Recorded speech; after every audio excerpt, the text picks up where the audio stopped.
Hi hello friends, welcome back to our channel. ఈరోజు అయితే మా బీరపాదుకు అయితే వచ్చాను. చూడండి, మీకు కూడా చూపిస్తాను.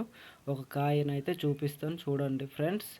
చూడండి, నేనైతే ఇప్పుడైతే ఒక కాయనైతే కోసుకున్నాను. చూడండి, చూస్తున్నారు కదా, ఒక కాయ అయితే ఉన్నదనమాట. నా పైన అయితే ఒక కాయ ఉన్నది, దాన్ని అయితే నేను తీసుకుంటున్నాను. చూడండి, చూస్తున్నారు కదా, నాకైతే రెండైతే దొరికాయి. ఇప్పుడైతే ఇంకో కాయనైతే తీసుకుంటున్నాను. చూస్తున్నారు కదా, ఆ కాయ అయితే యూ షేప్లోనైతే ఉన్నది. చూస్తున్నారు కదా, ఎంత బాగుందో ఆ కాయ కూడా. చూడండి, ఇప్పుడు ఫైనల్గా దొరికిన కాయ అయితే పెద్ద కాయ అయితే దొరికింది నాకు అనమాట. చూడండి ఎంత పొడవుగా ఉన్నదో అది. చూస్తున్నారు కదా ఎంత పొడవుగా ఉందో.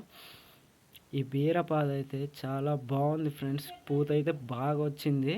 అది చూడండి, చిన్న చిన్న పింజలు అయితే వచ్చాయన్నమాట, దిగాయి బాగా. ఫైనల్గా దొరికిన కాయలు అయితే చూడండి 5 అయితే మాకైతే దొరికాయి. కూరకైతే సరిపోతాయి ఫ్రెండ్స్. ఓకే ఫ్రెండ్స్, ఈ వీడియో నచ్చినట్లయితే లైక్ అండ్ సబ్స్క్రైబ్ చేయండి ఫ్రెండ్స్.